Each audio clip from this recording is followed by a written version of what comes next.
You want to hear the most annoying sound in the world? Don't you remember when we started calling you Dave at a wedding? No. Perhaps a wet whistle. Seat missing. Home. There you go. I'm Dave. Yeah, nice to meet you, Dave. Saw you a few times on Friday. Comes an absolute menace. That'll just be my alter ego for weddings now. David.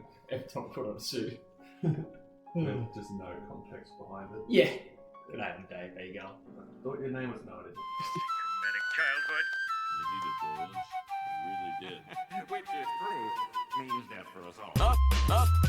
Up yours, children. Why does mine look like that? And we never did. Welcome to No Kids 3 Money, a Simpsons podcast through the lens of time. It's your new favourite podcast about your old favourite show. I'm one half of your host, Ned. And I'm Matt. And this is a re-recording. Remember that episode that we didn't drop? Yeah. This is it. And the one that we've spoken about numerous times. Well, here it is. One and the same. Are you ready to laugh? Poor dog. We already did that last week. Yeah. Or did we? Or did we? This week will just be like callbacks Yeah. or call forwards Yeah. We will for that try and- matter. We will somehow piece together our night, a month ago now? This will make no sense to somebody who discovers the podcast in a year and starts listening to it chronologically. They'll be like, wait, why are they talking about episodes that they recorded in the future? How do they know? Yeah. For some reason, it got redacted by This is a magic technology. podcast. We've got a mathematician, a different kind of mathematician. And a statistician. Uh, So what do we have in store for the people this week? Matt?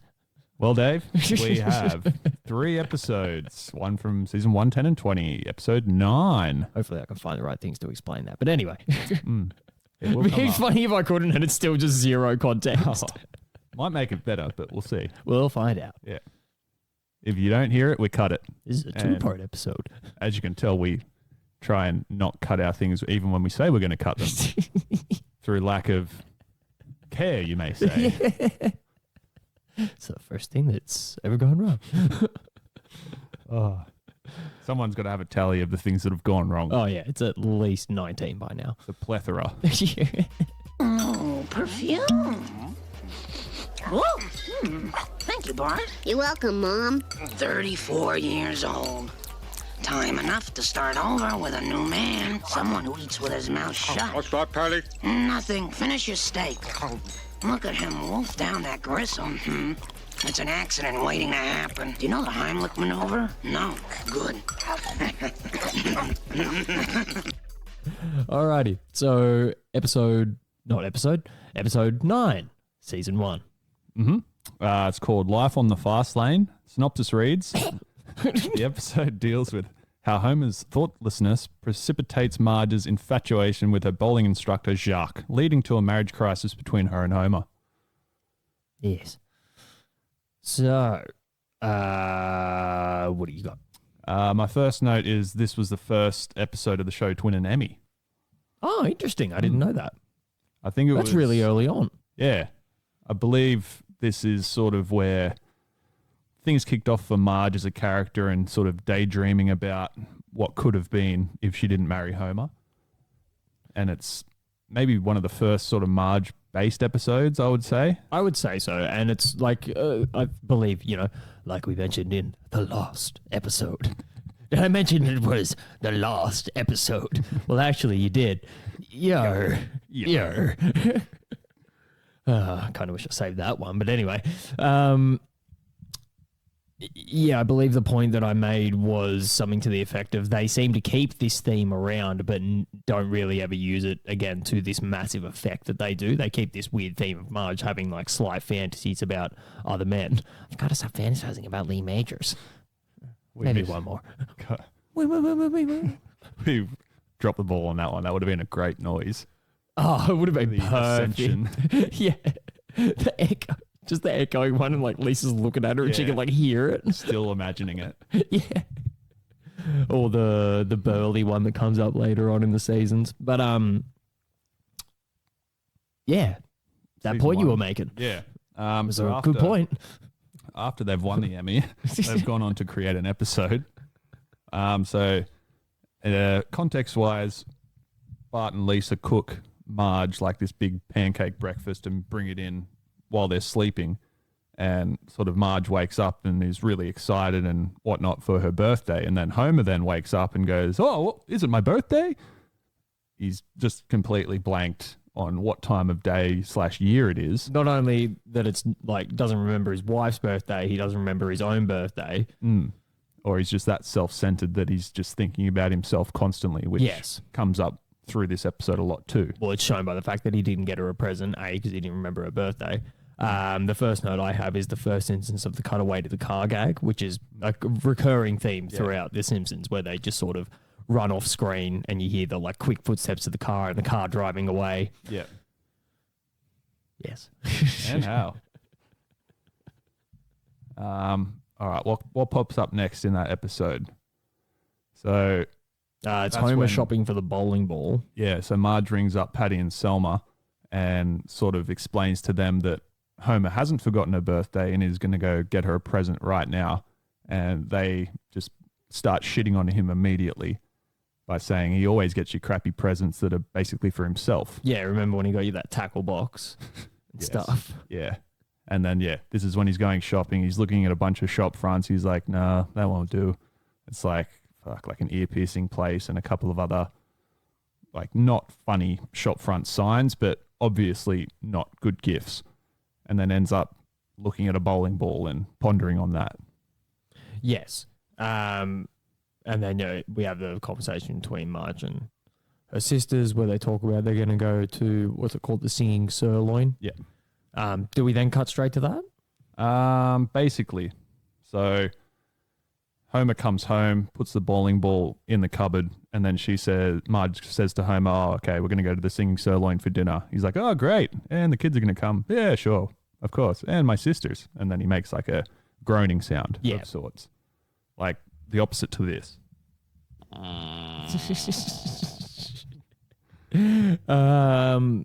So we cut to the scene in the restaurant. The old couple that laughed about Homer offing himself in the season 3 episode are the first people shown in the restaurant. Right. Not sure how long they feature in the series for. Well, they came up again later in the episode, I think, when Marge is going to meet Jacques and she's looking at all those sort of things that remind her of couples. Oh, that's right. Yeah, they So do featured recur. twice, which is a nice touch. I loved how when they were in the restaurant sort of panning to where the Simpsons were sitting, there was like 3 other tables and each time there was like a quartet of people singing. It just got more and more depressing as it went towards Marge and Homer.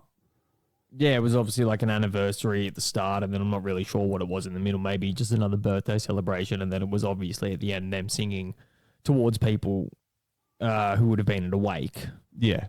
or Yeah. something to that effect. Yeah. And then they've got the celebratory table next to them. Yes. Like, who would have thought to put those two together? Yeah, fucking good placement. Yeah. Then we got the dinner scene with him giving her the bowling ball and dropping on the cake and stuff like that. And Patty and Selma sort of trading those like jibes back and forth with Homer. Look at him. Eating the gristle. That's right. He's just stuffing his face. Yeah. And then It's an accident waiting to happen. the like waiters bring over the birthday cake and they're singing really quickly and then they say, "Happy 34th birthday, Mrs. Homer Simpson." Yeah. Sort of just degrading her as a person. Like they've even used Homer's name on Marge's birthday. Yeah, not only is it on the bowling ball, it's on her, it's tagged along her fucking birthday song as well. Even though it is like probably a common thing to say Mrs. whoever, just use their name. Well, I don't really know it as a common thing. Sometimes when you get mail delivered and it's like you're a couple but you're not married, it would still say like Mr. Matt and blank, blank, blank. Mr. Blank. Mr. Black. Hello, Hello. I am Mr. Black. Oh, God, I can't wait for that. Oh. Gentlemen, to evil. Shut up and eat your pine cone. Oh, fucking hell. The episode sort of transpires to Marge, sort of in spite of Homer, learning how to bowl. Going to the bowling alley. Yeah. Not knowing anything about it whatsoever. You can't bowl in the lane without shoes. Oh, okay. What size are you? And she gets offended and then tells the guy her size. What is she, like a 13 AA? And he's like, oh, closest I've got is a 9 and a 15. But she has no trouble putting her feet in them. Yeah, whatsoever. Yeah. Says they're sweaty though. Which all bowling shoes are. Mm. And I think it's the first time the Bowlerama has been featured from what I can remember. Yeah. Does it ever change from being Barney's Bowlerama to something else? No, I don't think so. I believe the sign that says new above it probably moves. Right, okay. But it was sort of alluded to that how could Barney, of all people, own a business? Yeah, especially You like reach with the that way point. that his apartment was shown in the, like, what was it, last episode? The episode before? Yeah, it was in the last few weeks. Yeah. Just a suck shack. A hellhole. What's the other line to that after they say hellhole? We would prefer crap shack. urine-soaked heck hole or pee-pee-soaked blah, blah. PP soaked hellhole. Cheerfully withdrawn. Yeah, that's right. Yeah, on the second viewing of this episode, because we sort of had to refresh our memories, it was like overtly more sexual than I remember it being the first time I watched it. That first sequence, yeah, it was very... Like there was a lot of fingers in holes and... Yeah, just like a lot of touching and a lot of Caressing. like, yeah, like the way that they like sort of like pan that shot to the projector and stuff like that. And yeah, just everything about it really was a little bit like that little montage that they did of her sort of like, you know, becoming friendlier and friendlier with Jack. Yeah. I suppose I could move on to this note now, which is probably like my biggest note that I had about the episode. Infidelity is a big concept to be tackling early on. Yep. Establishing something with a character that doesn't particularly continue, which is the point that we made earlier. She does sort of have these little fantasies kind of thing, but Yeah. this particular trait of Marge's character or like this, you know, instance is really like a one-time thing. Yeah. From what I can remember anyway. She doesn't ever really like stray towards another man in that way. I think Artie Ziff might be the only other character that comes in because, like, she obviously doesn't like him, but because of his money and I don't know, fucking... Yeah, but even then, there's like 2 episodes that I can think of for reference. There's that one that I was going to bring that up as a point. She goes with him because it's a better, like, it's a home and needs surgery or something that they can't afford, and he offers her a shitload of money to spend the weekend with her. That's right. With him, and she's not particularly interested in him in any way, shape, or form, but Homer just gets that in his head. Yeah. And then there's some other episode, I think maybe later than that, where she goes and hangs out with this like manatee guy when her and Homer are also fighting kind of thing. But she's sort of more into like the animals and the concept of like just sort of doing her own thing for a little bit as opposed to being there with the guy. Yeah. So I think this is really the only one where it's sort of like focused on her having these feelings of, oh, maybe I, you know, could be with somebody else. Yeah. And then whenever she sees pictures of the family or just Homer in general, she sort of gets brought back to reality. Yes. Yeah. Which is good. Yes. My next sort of note was that Lisa's like quite self-aware of the emotions that Marge and Homer are going through, even without the kids sort of hearing that there's sort of turmoil in their marriage. Lisa identifies it and sort of tries to fill in Bart as to why they're getting all this like special packed lunch and like overcompensating to make up for Marge not being there the few nights that she was bowling. Yes. And even to the point where there's like different stages of grief or however you deal with problems at home. Like Bart's at stage 1, which is denial, and Lisa's already at stage 3, which is fear. And then during that conversation, sort of Bart gets brought over to the fear side of it because of how much Lisa is making sense. And it shows Bart in this episode being able to coin on to things a bit easier rather than just sort of letting it go straight over his head. Yeah, I think Bart and Homer do sort of share a little bit of a trait of once they're interested in something, they can sort of get their head around it, but they need to be focused on it. Yeah. If they're not focused on it as a complete idea, they'll just sort of... You have my undivided attention. It's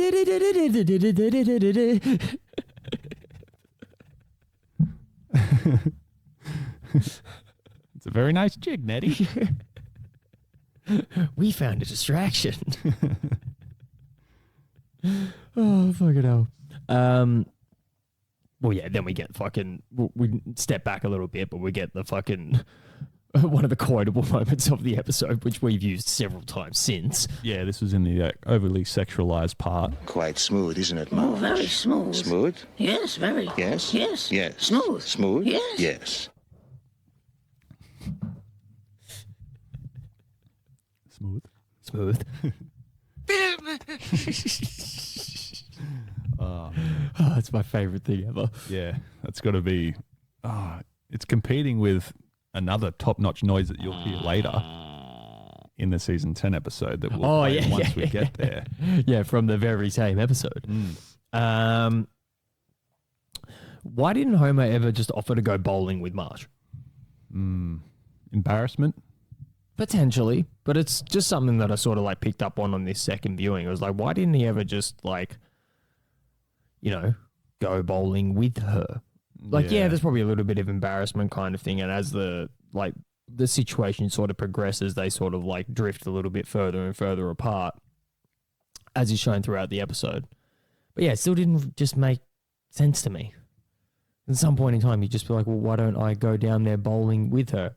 And then it was also a little bit of a weird point to me that it's like, well, hang on. Did Homer just like stop bowling now that Marge has gone down there? Because obviously he did it a lot as a pastime. Yeah. And he works during the day. So when else would he do it other than at night? That's true.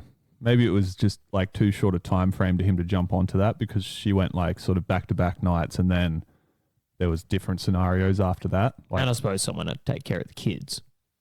yeah, that too, Yeah. which was referenced twice. So Yes. nice pickup. We're on that one, dipshit. Yeah, the next sort of context scene we'll describe is when Marge and Jacques meet up for brunch. Yep, which is the first appearance of Helen Lovejoy, like by name and sort of character. Yep. And she literally, I didn't even notice it the first time we watched it. She literally walks in and introduces like her character traits. Yeah. Like she's like, oh, I'm the nosy preacher's wife. And it's like, oh, okay, that was a little bit like weird. Great. Yeah. Thanks for like letting us know. Yeah. And like basically saying that she's going to out Marge to everyone else in town that she's out with someone that isn't her husband. Yes. And then, you know, Jacques tries to make that like cover of acting like he's giving her a bowling lesson, but she sort of sees through it. Yeah. As you would. Yes. Yeah. It's quite obvious. And that's when the fantasy scene comes up. Well, that's when the weird time skip happened. Like I put a note here because I wanted to reach out to the listeners. If anybody else is watching this, specifically in Australia, but I suppose Disney Plus is probably like worldwide to some degree. While we were watching it, this weird ass time skip happened in between like the line where Jacques asks her to like come to the Fiesta Terrace and then she passes out and has that weird fantasy of like, you know, the ballroom dancing and stuff like that. It was definitely there the first time we watched it. It was definitely there the first time we watched it because I remember the line and like the lines on Frinkiac and everything like that. I've checked. Yeah. It was like, what, 15, 16 minutes in to the episode and it skipped it's like 15 seconds. Something like that, like 13 minutes in or wherever that scene is. It just cuts out that line of him saying like the Fiesta Terrace and cuts straight to the fantasy. So you miss her like passing out and everything like that. It's just a very fucking strange thing. So if anybody can check for us and see if it happens on theirs, I don't know why the fuck it happened to us because we couldn't like rewind and fix it. It wasn't like a glitch in like the internet for a second. It was just there. Yeah, we tried 3 times. Yeah. That's enough. We tried nothing and we're all out of ideas. Oh, so good. I've also got written down Lenny's first appearance. I assume in a talking role. Oh, yes. Yeah. If you wait, is this episode going to drop before the latest episode? Well, you may or may not hear that Lenny noise. Do you know anything? Oh. Yeah, it was like a very short talking role, but he's sort of asking Homer when he's at work, why isn't he eating his sandwich? And Homer says, because Marge made it and that's the only thing left that I have of her. So at this point, he's sort of like debilitated to the point of, okay, someone else is going to steal my wife and I'm powerless to do anything about it. Yeah, he's just kind of completely given up on the situation. Situation. I swear we're trying to figure out the relationship situation. You get that in next episode as well. Like I said, future callbacks. I think the only other two things I have written down are a quote and like the end of the episode. But one of the other quotable moments is like jumping back a little bit when Bart finally sort of realizes there's a problem. Yep. And he runs back over to Homer in the backyard after he smacked him in the head with a baseball. He's like, Dad, you once gave me advice. I gave you advice. Get out of here. Yeah, that was neat. I've got one quote written down too, and it's like a reference to an older movie. It's the ending scene where Marge chooses Homer over Jacques, and they're walking out of the power plant, and some random guy goes, "Oh, what'll I tell the boss? Tell him I'm going to the back seat of my car with the woman I love, and I won't be back for 10 minutes." It's, reference to an officer and a general. Yeah, that's the only other thing that I have written down as well. Yeah. You stole my bit. My favorite Nettie. Oh my God, he's killed the original Alfalfa. Yeah, luckily Alfalfa was an orphan that was owned by the studio. Oh, God. And then, Jacques just doesn't feature again until season 34, apparently. No, I think you made that exact note last time, and he does turn up. He turns up in the background of the Pin Pals episode. Yeah, okay. So he's not like, he doesn't Not have a feature role. Yeah, it doesn't.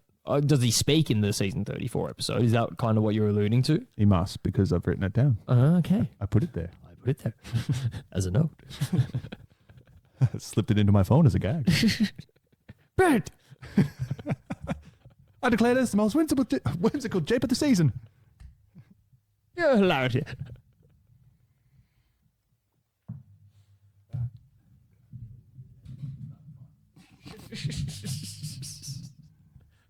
How long was that? We're shutting you down, you filthy Italians. Right. Filthy Italian Americans. Gentlemen, if you would simply consult my dear friend Mayor Quimby, I am confident this can be... Not this time, Fat Tony. The mayor's office is not for sale. Can you edit out the laughs? Look what you did, you little jerk.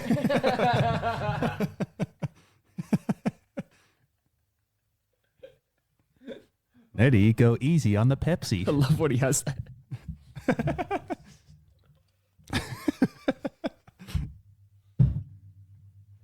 Fuller. Oh. I love when he has like the flashbacks of that moment and it fucking just repeats the word jerk over like 5 times. What's it like, Ned? Ned?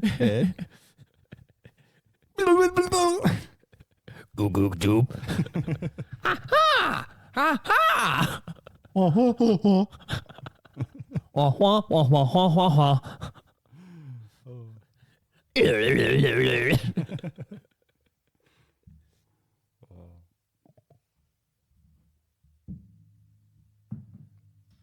Alrighty. Season 10, episode 9. I like it. This one is top. We did that exact thing last night. What, I like it? Yeah. Oh, well. You're going to get that. Yeah. We only know so much. And everything just... Anytime we're trying to come up with something to say, it's just Simpsons quotes. There's like 15 just sort of like here. You remember when like Burnsy's like sick and he's at the doctor's and the doctor tells him he has everything. And picture these as little germs. This is influenza and blah, blah, blah. And he's squishing them through the little door. Cute little cuddly bug is pancreatic cancer. That's right. So what you're saying is I'm indestructible. Oh, no. In fact, even a slight breeze could... Indestructible. All right. Season 10, episode 9. Yes. Titled Mayored to the Mob. Synopsis reads, after Homer prevents Mayor Quimby and Mark Hamill from being trampled at a convention, Homer trains to become a bodyguard and is employed by Quimby. After Homer discovers Quimby has been making corrupt deals with Fat Tony and forces him to end the deal, Fat Tony threatens to kill Quimby, leaving Homer to defend the mayor from threats. Yes.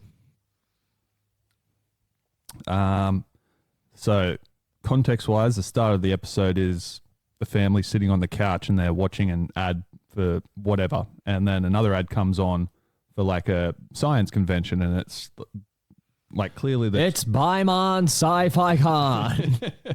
featuring guests such as Mark Hamill and Alf. And others. And many more. Spitting. Just the fact that the first guy's got a really nerdy voice like this. You said it, Bill. Yeah.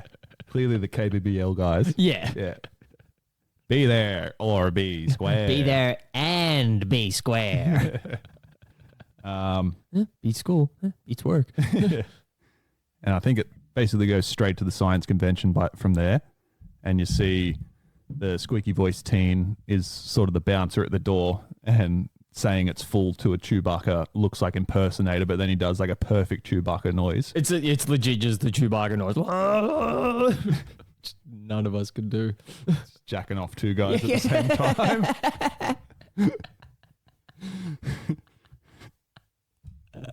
Jerk Bucker.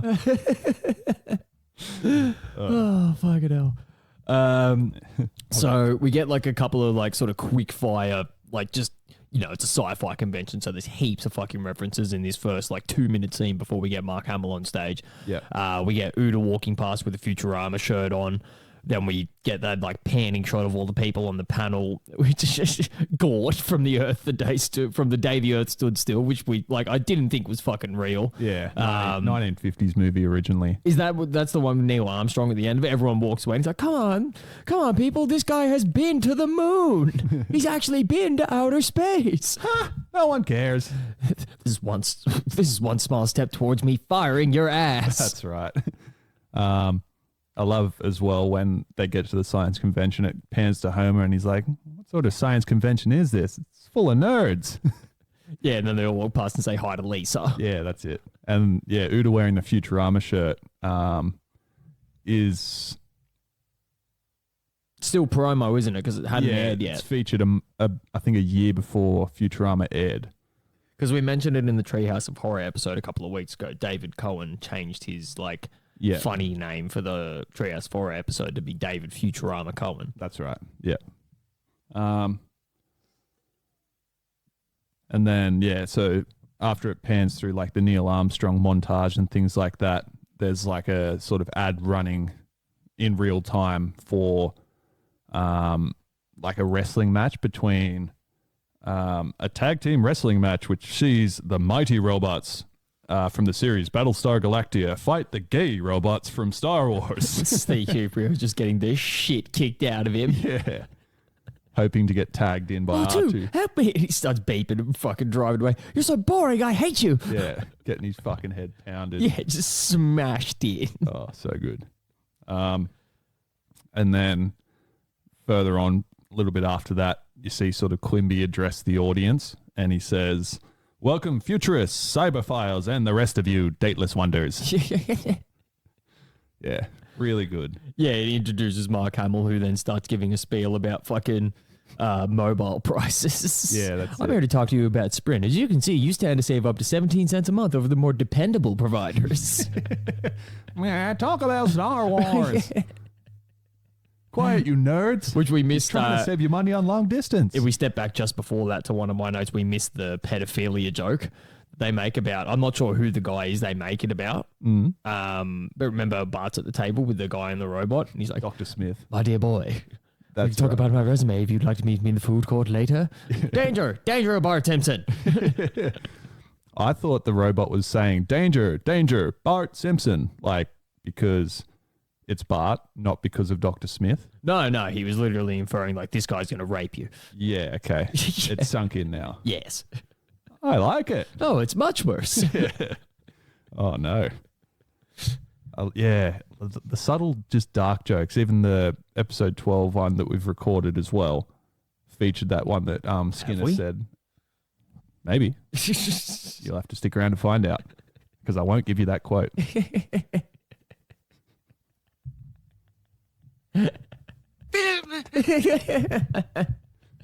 Which is pretty much the next scene. Perfect. So just before that, the giant brawl breaks out because Mark Hamill wants to pick someone from the crowd to reenact like a scene from Star Wars or something. And like Lenny puts his hand up first saying like, oh, this is all I've ever wanted to do. And then Carl sort of shoves him and says, no, it's not, basically. And then Frinky comes between them. And then, who says it? Willie. someone says something and then Willie's fucking oh yeah. Frink says something. Yeah, Frink is like pretending to have a lightsaber. He's like, zwing, zwing. I'll show you how to swing. Boing. Deuce. Yeah, Willie just him. nails him. Then Lenny and Carl start punching on, which is hilarious because they're best friends. But I think that's shown numerous times that they just punch the fuck out of each other for no reason. I so totes. Yeah. Hey, Carl. Isotopes. Yeah, this is when Homer gets completely enraged when he sees the brawl breaking out. And they're sort of starting to attack Mayor Quimby and Mark Hamill, and there's no bodyguards for Quimby to be seen. They're out watching the clouds go past. Anything fluffier than a cloud. There is, I don't want to know about it. And then, basically Homer's just fucking getting enraged. He's like huffing and puffing like, nerds! Yeah. And I'll bring this note up now because it sort of pertains to this scene as well. I have it for later because I saw him holding the mayor out the window and then remembered this scene as well. And I was like, how strong is Homer? He's just shown to have like ridiculous amounts of strength in certain parts. Like he's just literally just kicking people in the chest and they're flying out of the way. I suppose he's like nearly a 300-pound man. Yeah, and nerds are stereotypically thin. Yes. Wispy.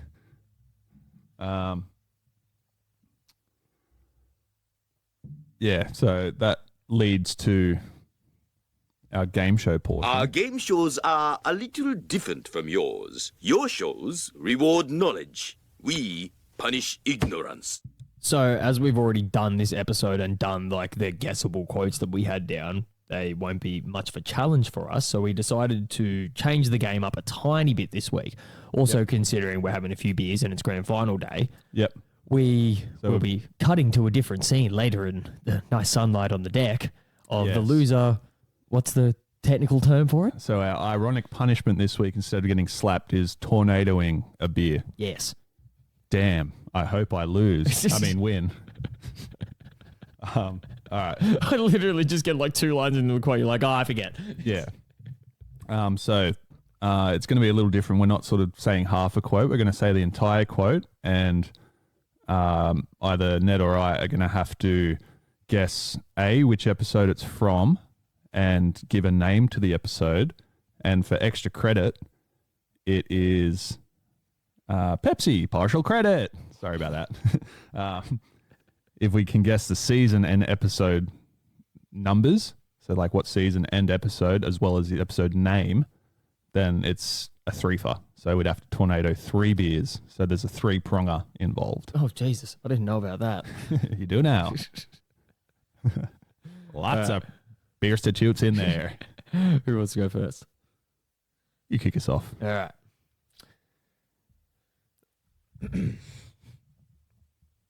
Can't see my screen, can you? No. Okay, cool.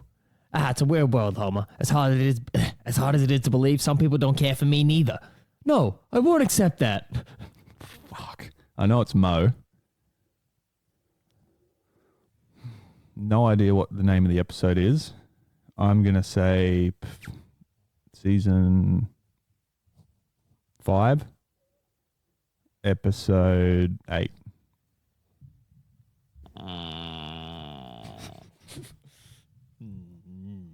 Way off. Way off. Great. Well, you kind of like, I kind of did it at the last moment, so you maybe should have figured that it was going to be my favorite episode. So it is season 8, episode 23, Homer's Enemy. Rough. So there's one for you. Okay. Yeah, if we get all 3 wrong, we'll tornado 2 beers. Wait, what was the third? So it was name of the episode, season, and episode number. I got all 3 wrong. That's a lot of beers. Just do one. No. Can Maddie have it? All right. Here we go. Eine Minuten. Ach, das Wiggenphone ist das Nuisance-Phone. Buenos noches, mein Führer. Yeah.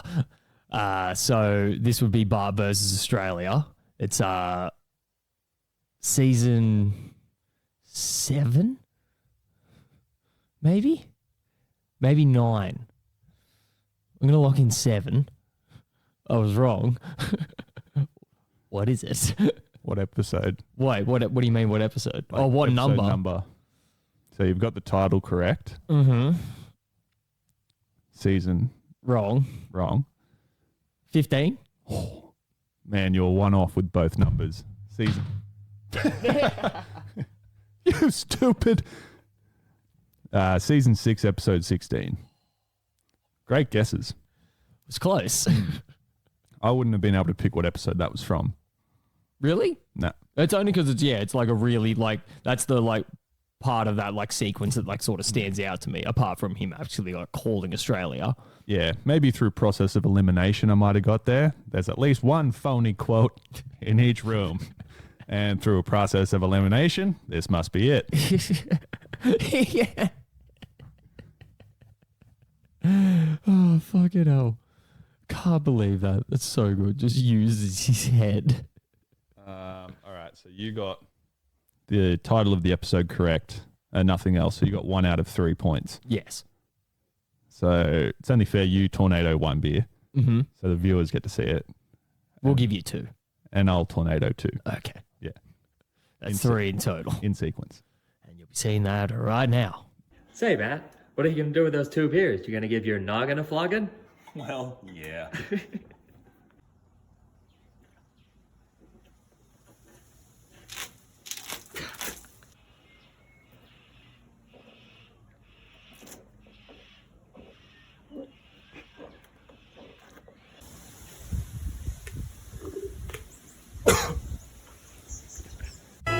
No kids, free money. We'll return right now.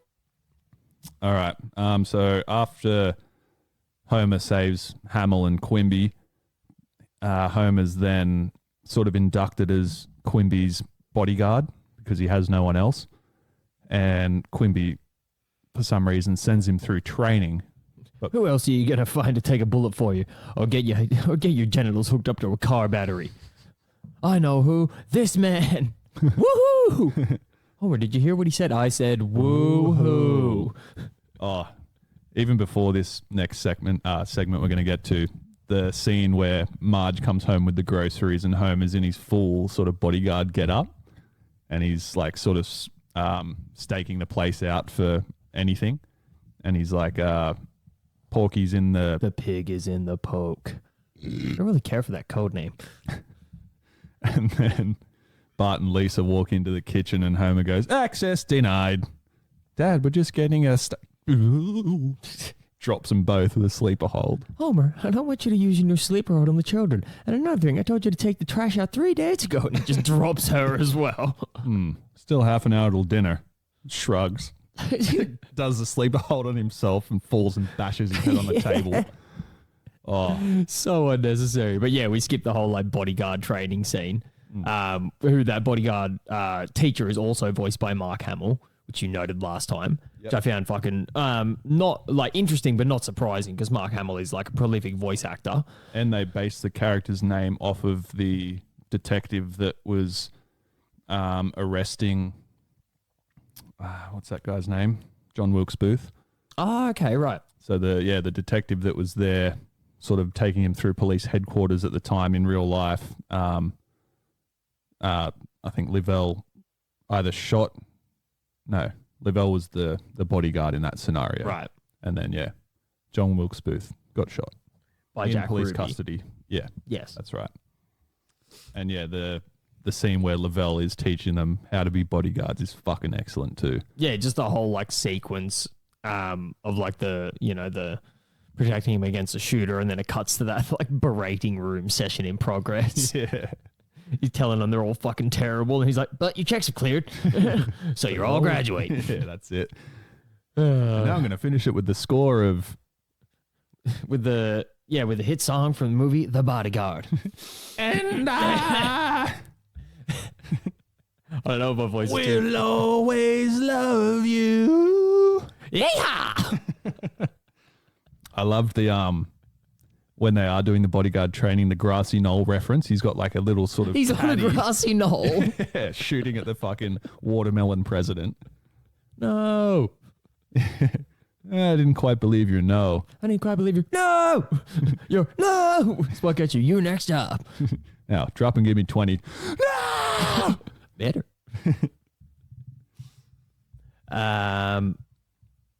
Yeah, then it cuts to that scene of... then it cuts to the scene we spoke about before, and then the scene of Homer on, like, his first day of the job, driving the mayor around, and it gets to that scene of...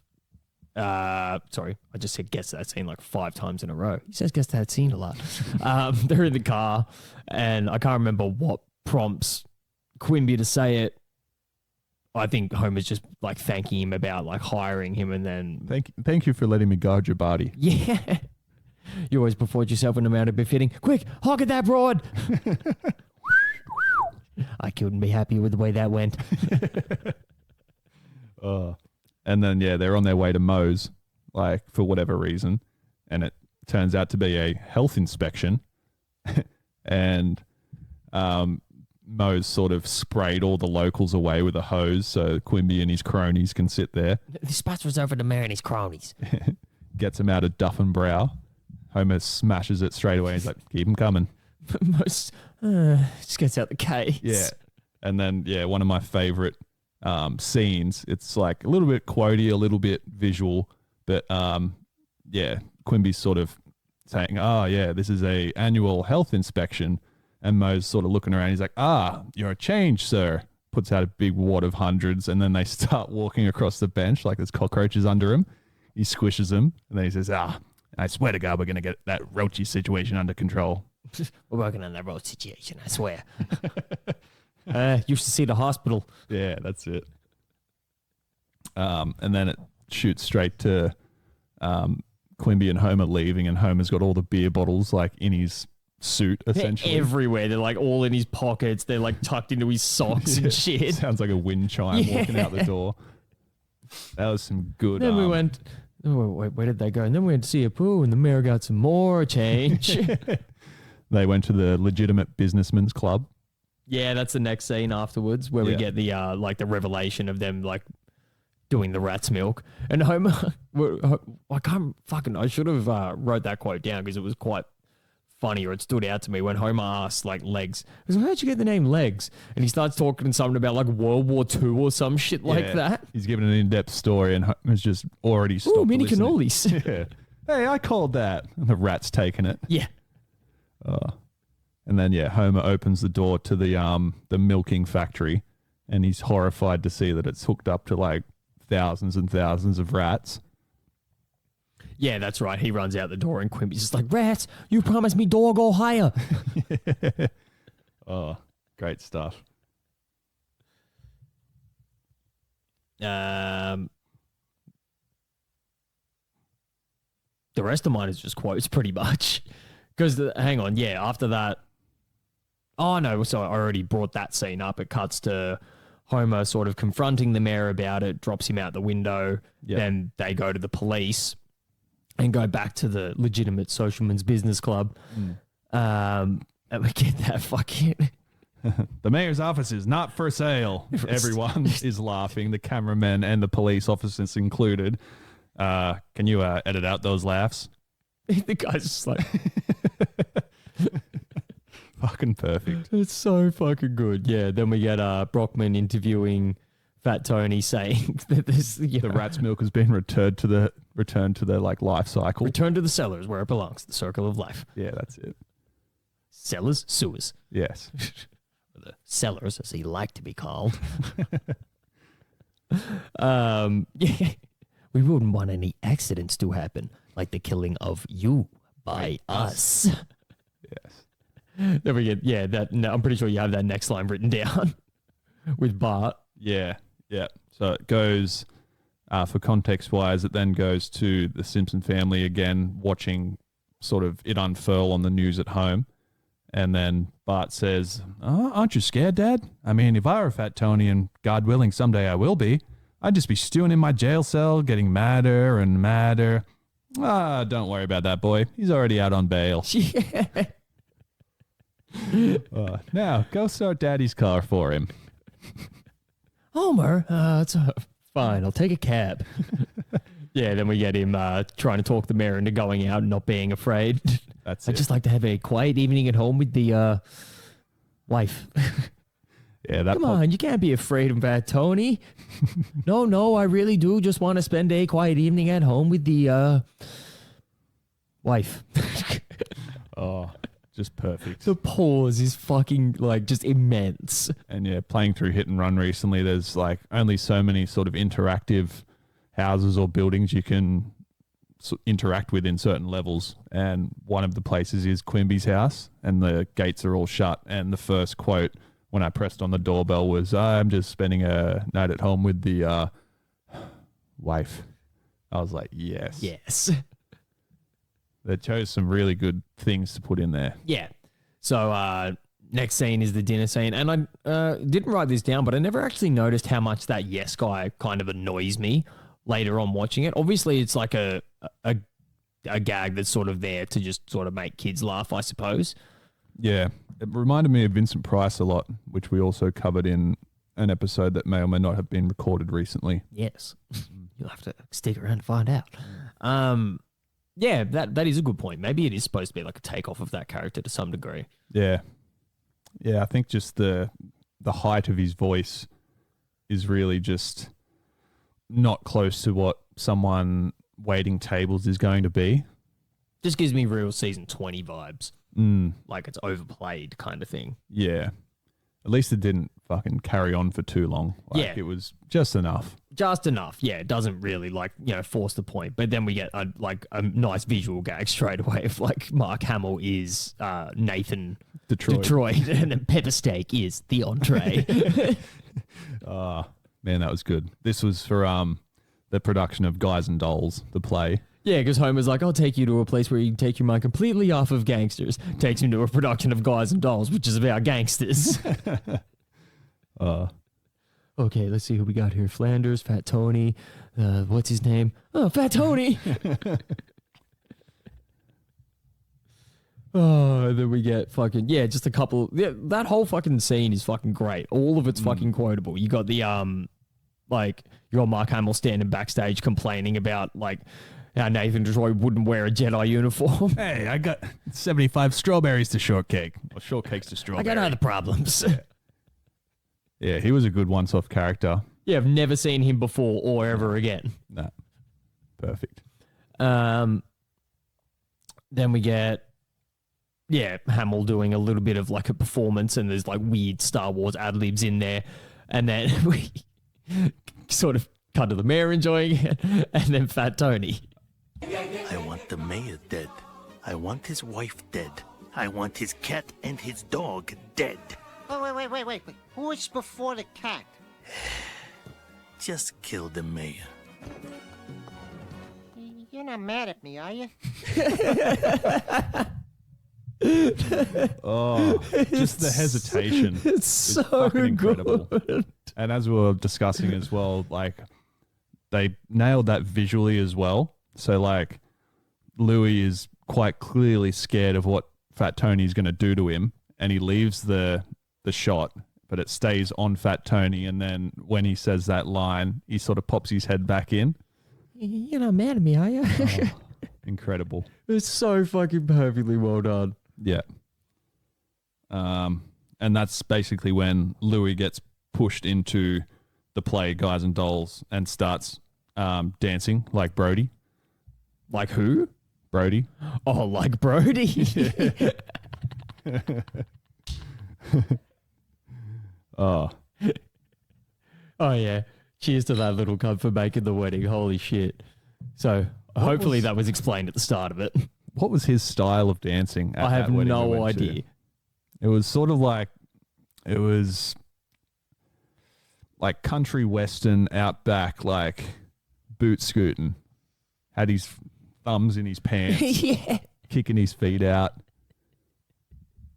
It'd be like if you taught a Russian guy how to Western dance. Yeah. Is the way that I interpreted it.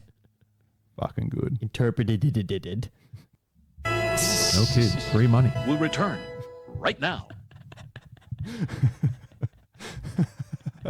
I was trying to get back to my notes. Where the fuck are we? So Louis dancing on the stage. He's got his knife in his mouth. Yeah, and then he we does the knee slide to the end of the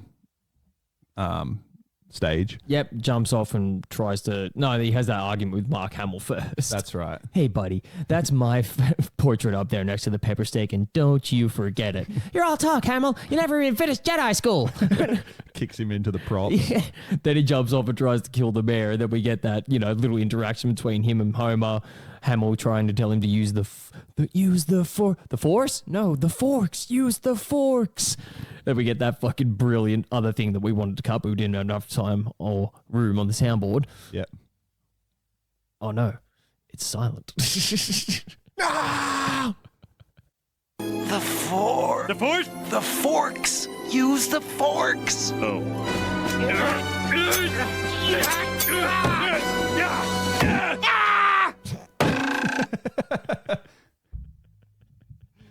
Oh, he gets man. a fork stabbed in his tie. Screams bloody murder. Yeah, just absolutely screams like he's going to be killed. And I think it makes it even better, which I didn't even really really until just then. Hamill doesn't scream and a knife lands inches from his face. Oh, man. He just stares at it. Oh, so good. And yeah, after that, that's basically the end of the episode. Well, basically. How basic? Very basic. This is all going to be removed. Yeah, we get that scene, and then we just get that quick little cut to Homer saying that no one will hurt the mayor while he's around, while you audibly hear the mayor getting the shit kicked out of him in the background. That's it. He walks over to Fat Tony. Oh, Fat Tony. What? What did I do? Drops the bat and walks off. Yes. And then Homer again carries Mark Hamill out of the building. And Yeah, he's that's kicking right. his way through a crowd, and then they get to the end of the crowd, and he goes, "Oh, I forgot my lightsaber." Homer's like, "Oh," turns around, walks back through the crowd again, and then, "Oh, here it is." It's in his lap. Oh wait, here it is. which is my last note for the episode. It's just a nice little through line of what we're doing here with the 10 years apart kind of thing, with the end of both episodes ending with Homer carrying somebody, Marge, and then Mark Yeah. Hamill. Yep, true. That is nice. Yes, nice little touch. Yeah, there's not really much else that we can add into this except basically replay the episode for you like we've just done, just because it was a pretty fucking good episode. And there's not much to discuss about why did they do this or why did they do that. There was no real character establishing moments throughout it. Yeah, and Mark Hamill's just a great add-on in the scenes that he's in. Like, he doesn't overplay his part in any capacity. Yeah, and the only reason he took the role of himself in that was on the terms of that he could voice someone else as well, and that's why he was able to do Lavelle, the bodyguard teacher. Yeah, because I failed to bring this up because I was like, oh, I've already brought it up, but I was like, no, that was last time in the bad recording. What bad recording? What are you talking about? I ain't saying nothing. Dirty tight lips. Where'd they get you? Tell him Tell to him go go suck a lemon. quote. Yeah, he's quite a prolific voice actor. He does the voice for most of the animated Joker stuff, and I'm sure if you to look up Mark Hamill voice quotes, he's in fucking so much stuff. Right. The amount of things that you would have watched animated and then look back at it and go, oh, that's Mark Hamill as well. Yeah, I wouldn't have been able to tell that Lavelle's voice was Mark Hamill unless I looked it up, because he has a pretty big range by the sounds 100%. of it. It's one of those things you don't hear it until you read that, and then as soon as you watch it back, you're like, oh, that is him. But it's I never would have picked it unless I'd actually, known that fact going into it beforehand, which I didn't the first time. And then rewatching it, it's like, oh, that's blatantly him. You can hear the sort of inflections that his voice has, or the tones that his voice sort of has, kind of thing. The natural tones sort of shining through. Yeah, I get you. Yes. Hey,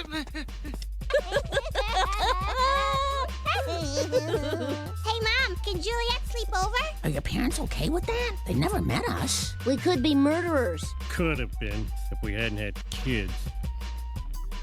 Bob Newhart, everyone. I didn't actually perform on No Kids 3 Money. I was just waiting around for a other podcast. I'll handle it. Bob Newhart, everybody. All right, season 20, episode 9. Lisa, the drama queen. Synopsis reads, Lisa and a new friend create the fantasy world of Aqualia together. But Lisa is a little worried when her friend treats Aqualia as a real place to escape the problems of the real world. Yes.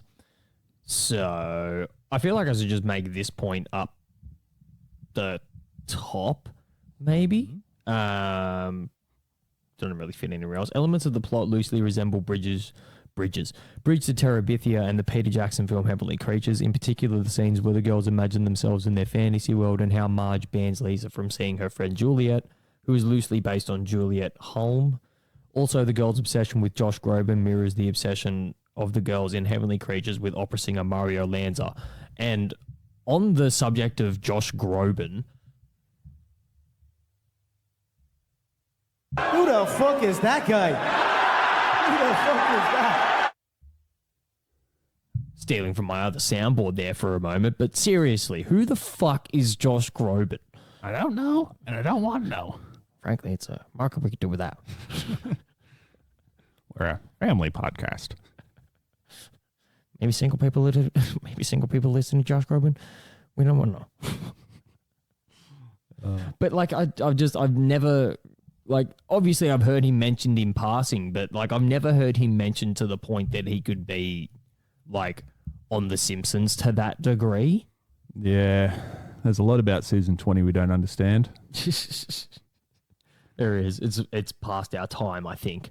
There's just but like I've literally never heard of the guy except for like maybe one or two people mentioning him, maybe ever. Yeah, I don't know. Maybe it's just not our upper alley, so we like to stick with things we know. But that's not even my point. It's like usually you hear about someone who's a big deal. Usually you see them to some capacity. Like you just hear a song in passing. Like I've never heard a song and like at the end of it, the cunt at the end goes, "Oh, that was Josh Groban." Yeah. Like I've never heard that ever. Funnily enough, in the same episode, they had Fall Out Boy for it, and they used them at the end of the episode in the credits. I made this point. Yeah, once again, I'm not trying to rehash old points we've already fucking made, but I made this point specifically. It's like Fall Out Boy were the object of many teen girls' obsessions back in the day. Correct. Like, why not just use them as a point to, like, because, you know, what, 15, 14 years ago, they're still relevant. Yeah, they're still good. Yeah. So why not just use them? Were they doing it out of maybe like ridicule of Josh Groban? No, because I feel like he appears in another episode at some point in time as well. Or they continue this like obsession that Lisa has with him. Yeah, okay. Has to come down to the people that make the show, really. Yes, I just don't know who the fuck it is. And why do they like him? Yeah. What qualities does he have that Fall Out Boy don't? Fall Out Boy has a Pete Wentz. Pete Wentz, everybody. I didn't actually perform at the end of The Simpsons.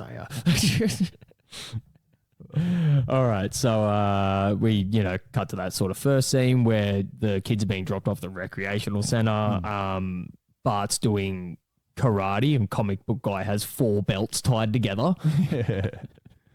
Yeah, out of all people they could have used, they chose the fattest of all characters to be a karate instructor. No, that's generally like the stereotype for that kind of person, like that would do Just it in just like a unassuming. fucking recreational center. No, not unassuming, but like someone who doesn't really know what they're fucking doing will be teaching it at a rec center. Yeah, true.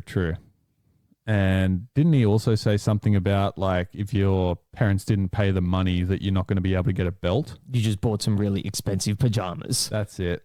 And that sort of is you could call it a through line of sorts from the last episode we just covered, which was the bodyguard training, where they only passed because all their checks cleared. Yeah, they kind of use that same concept. Yeah. And yeah, there's one like decent part of that particular scene we were just discussing then where comic book guy is teaching the kids karate. He then sort of brings them on for a fight and he's posing for it, gives them the come on type thing. They all just kick the shit They out all of kick him. the shit out of him and then Nelson boots him in the nuts. Yeah. Oh my geez. Yeah. Yeah, that was nice. So then we cut to the arts and crafts. Where it says arts and crafts, no crafts on the door. Where Lisa meets her friend Juliet for the first time, who's played by Emily Blunt, who also has a surprising range as an adult actor. Yeah. Yeah. I would not have guessed that voice. Because like her, like it doesn't sound like her regular voice whatsoever. No. I thought it was like, if I was to guess without knowing it was her, I would just say it was like Yardley Smith doing a slightly different Lisa voice. Yeah. Yeah, I honestly wouldn't have guessed it unless you see it in the credits or, you know, you look it up in references like we do. Yeah. And then, I don't know, we get probably one of the only quotable moments from the episode that I picked up. Oh, wait, hang on. No, that's later because I found a better one. Okay. All right, so we'll disregard that. We'll set the scene for the next sort of memorable part of the episode is more of just a note from me saying like it's another attempt at giving Lisa a friend, and they always seem to be slightly better than her, which Lisa gets annoyed at and tends to be hyper competitive. So to this extent, Juliet has sort of challenged her imagination to the point of Lisa going, yeah, this is just getting too real type thing. Okay, well, I made a note about this like for later on in the episode, but I think it pertains to the entirety of it, so I'll make it now. I feel like looking at it towards the end, they were trying to make some form of allegory towards like maybe like a destructive relationship involving drugs to some degree. Yeah, okay. Because you sort of get this person with Juliet who's like slowly slipping away from reality, which like somebody who was like heavily involved in like narcotics might be kind of thing. Yeah. And then the other person like sort of trying to pull them back at the start, but then being slowly dragged into the process and then eventually, you know, realizing that that person's the problem and removing themselves from it right at the end, like Lisa does. Yeah, okay. Yeah, I get that. I don't know whether it's something that they were going for, but that's just like the little parable that I sort of picked up from it watching it that second time. And it sort of gives Lisa's character a bit more strength in terms of as bad as she wants to have friends or a best friend as it is in this episode, she still can draw the line somewhere and go, okay, this is like a bit overbearing, even though it's been brought up to me by my parents already and I've just sort of shooed them aside and said, just let me be. She's made her own mind up about it. Yeah. The thing I didn't like about that whole dynamic that they had was that weird like sexual tension that they placed on top of every joke that they made. Like about her, like, oh, like our first play date, kind of like buying the chocolate for it and then her turning up and Juliet being like, what do you want to do? And she's like, oh, I don't know, like being all nervous like you would be on a first date kind of thing. Yeah, true. They didn't really need to sexualize that. No, it was kind of strange to do for like an 8-year-old. Yeah. 8-year-olds. Yeah. Very weird. Indeed. Season 20, they're really running out of fucking ideas. Yeah.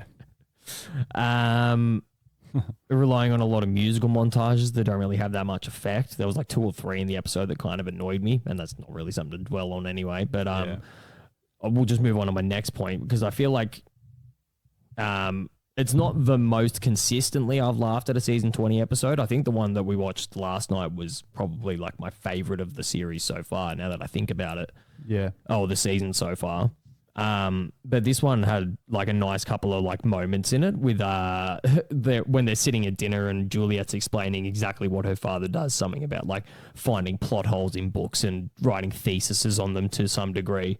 And she, you know, spouts this overly complicated fucking concept that not really anybody at the table but Lisa would understand. And Homer's just like, told you, Marge, told ya. And Marge is just staring at him. Yeah.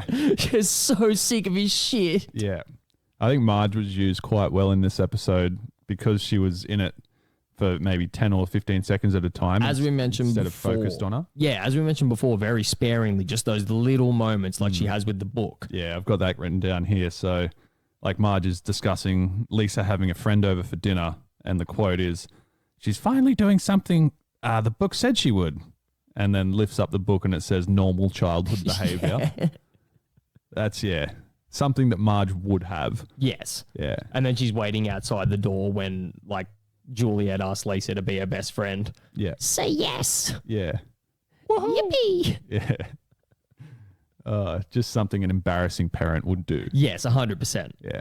And she tries to sort of force her way into Lisa and Juliet's friendship as well at a few points, like baking them whatever treats they were and then trying to pretend that she was in Aqualia as well. Yeah, trying to talk like that, and they just instantly sort of shoo that notion away. Yep. But then I think we go to the next scene of them having dinner at Juliet's house, maybe, after that. Yeah. Something else happens in between that, but I can't remember what it is.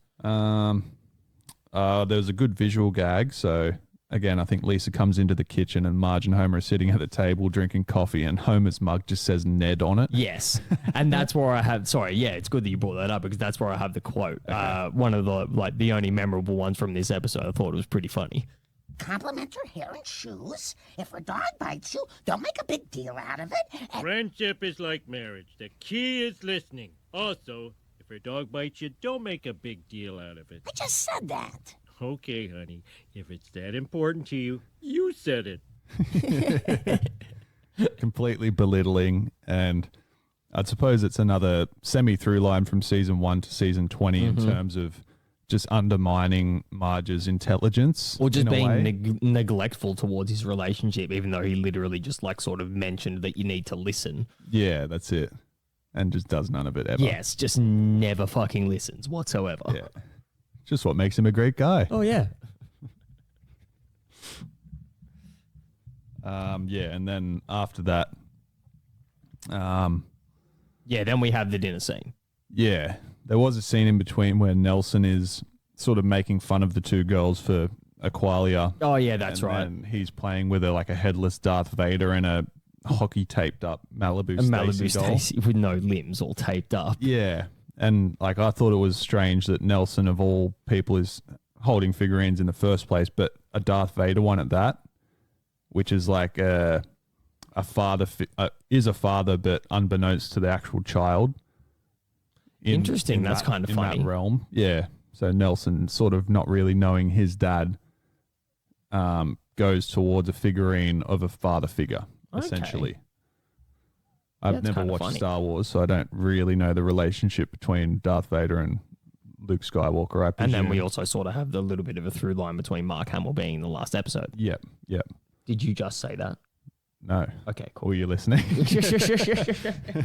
No, it was just like I was like once again just having one of those fucking deja vu moments because we've already recorded this episode. No, we haven't. What are you talking about? I was just more referring to like Homer's quote just before. Yes. So then we get the fucking dinner scene finally. Yeah. Which has a good couple of quotes in it in that first like 2 or 3 minutes before it like the point of the episode where I can pinpoint where it really starts to fall apart. Look at this, Lise. You can actually pinpoint the second the episode breaks in half. Homer's like trying to tell everybody to use smart words because these are educated people. I'm going to have computer, Bart, you can have doorbell. Bart's like, walks straight up to the door and he's like, nice doorbell. Is it computerized? Homer slaps him in the back of the head. Homer, you think of an excuse. Hits him again. Yeah. That was pretty good. And then, then Homer and Juliet's father are walking in the backyard next to their pool having a cigar. And Juliet's father mentions about how it's good that they're becoming fast friends. And Homer just goes, oh, yes, my lord. Yeah. Dinner's ready. Oh, if you'd show me to your bathroom, I'd like to pretend to wash my hands. That's right. Already stuffing his face while the other people are still chatting. Doesn't wait whatsoever. No. But yeah, like I said, then we get to the point of the episode where it sort of starts to fall apart for me plot-wise because Juliet just sort of like loses her shit out of nowhere when it's not really like shown that her parents annoy her before this point. Yeah, that's it. Like, because they haven't been in the episode at all up until now.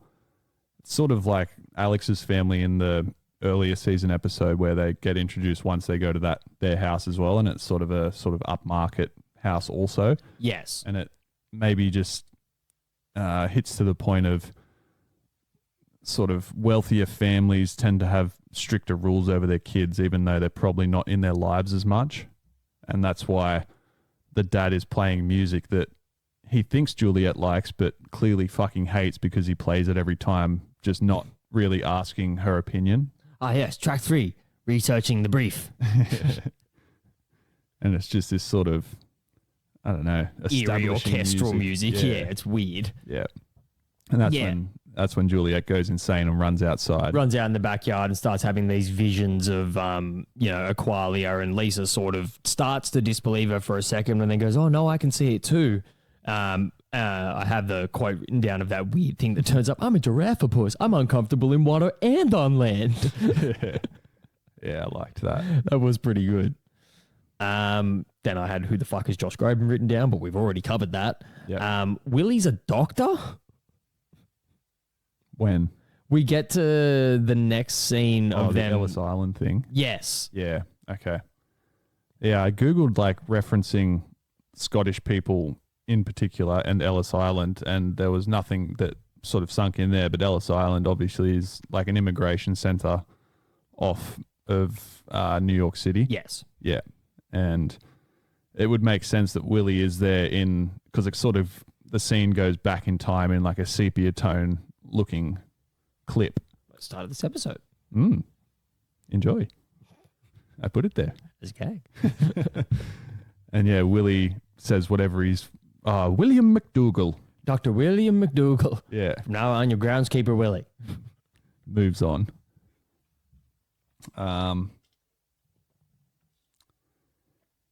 Yeah, after that, I think that's when Marge sort of gets shut down, like that scene I described earlier, giving them the food and whatnot. And then they run away. Then they run away to Clam-A-Lot, which is like a rundown seafood restaurant. Hi. Oh, God, that video is good. Oh, it's so fucking good. I don't have a lot more notes. I have like 2 or 3 more, and 2 of them are quotes. Yep. But the last sort of note that I have is before the family goes off to see them, I felt like that tie joke that Homer was making was a little bit like weirdly forced. Yeah, because they were trying to go and look for Lisa and says like, oh, is it somewhere we're going that I would look overdressed in a tie? Yes. And then he says whatever else he says after He's that. like, should I wear it? He's like, is it a place that I should wear a tie? And they're like, no. Like, it's a place I'd look overdressed if I did wear a tie. Yeah. And it's like, why is this happening? Yeah. Would have been funnier if he just turned up in the tie. Yeah. Yeah, I actually think, now that you make that point, it would have been heaps funnier if they said no and then he just turned up in a tie anyway. Or it just appeared there. Yeah. As we see in like a lot of scenes, even in, I think it was season 20, episode 12 that we covered, not yet. In theory. If we had covered it. Yeah. Technically, Homer had a red hat in one scene, and the very next scene it was blue. Yeah, you are right. Yeah. I do remember that. Thanks. Thank you. It's recording day over. Oh, God. I'm so tired. Let's just get through these last couple and fucking finish this. I've got like 2 more quotes, both from the bullies, and one of them's not even a quote. It's literally just a sign gag. Fucking. So the bullies come into the abandoned seafood restaurant and put them into lobster pots. Yep. Because they're trying to hide. What are they trying to hide? Their stolen goods and wait out their bad haircuts because Dolph's got like a fucking terrible haircut. Yep. I can't remember what they say to Kearney that pisses him off, but Kearney just turns around and goes, at least my dad didn't smoke after his stroke. Yeah, that's right. Which I thought was just like brutal and out of nowhere for a kid's show. Yeah, true. The bullies bullied each other. Surprising. Yeah. And then they come back like fucking 10 minutes later or however much later. Actually, it's probably a significant amount of time because it shows that the candles are burnt down quite a lot. And they've got a jar that literally says cream for peaches. Yeah.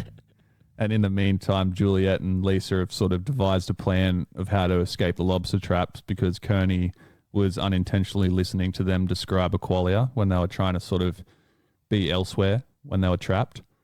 and Kearney's just fallen in love with the story and wants to know more about it. Yeah.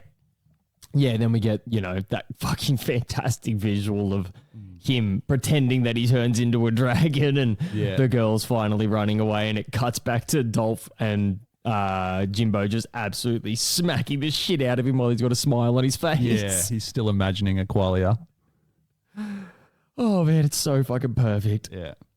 And then as season 20 has seemed to do quite often is just poorly end the episode. Yeah, well, the goodbye between Lisa and Juliet wasn't like poorly done by any means. It sort of made like sense for like the whole progression of their friendship and what I was talking about before, it being like sort of a destructive relationship. Yeah. And Lisa realizing that. But then they just cut to Fall Out Boy for the credits. No, before the credits roll, it's Homer saying that he's going to come up with his own novel. I forgot about this. Yeah, and he tries to imagine it, and then he sees the family as like a beer bottle, a hot dog, a starfish, and a monster truck. And then he says, "Oh, writing's hard."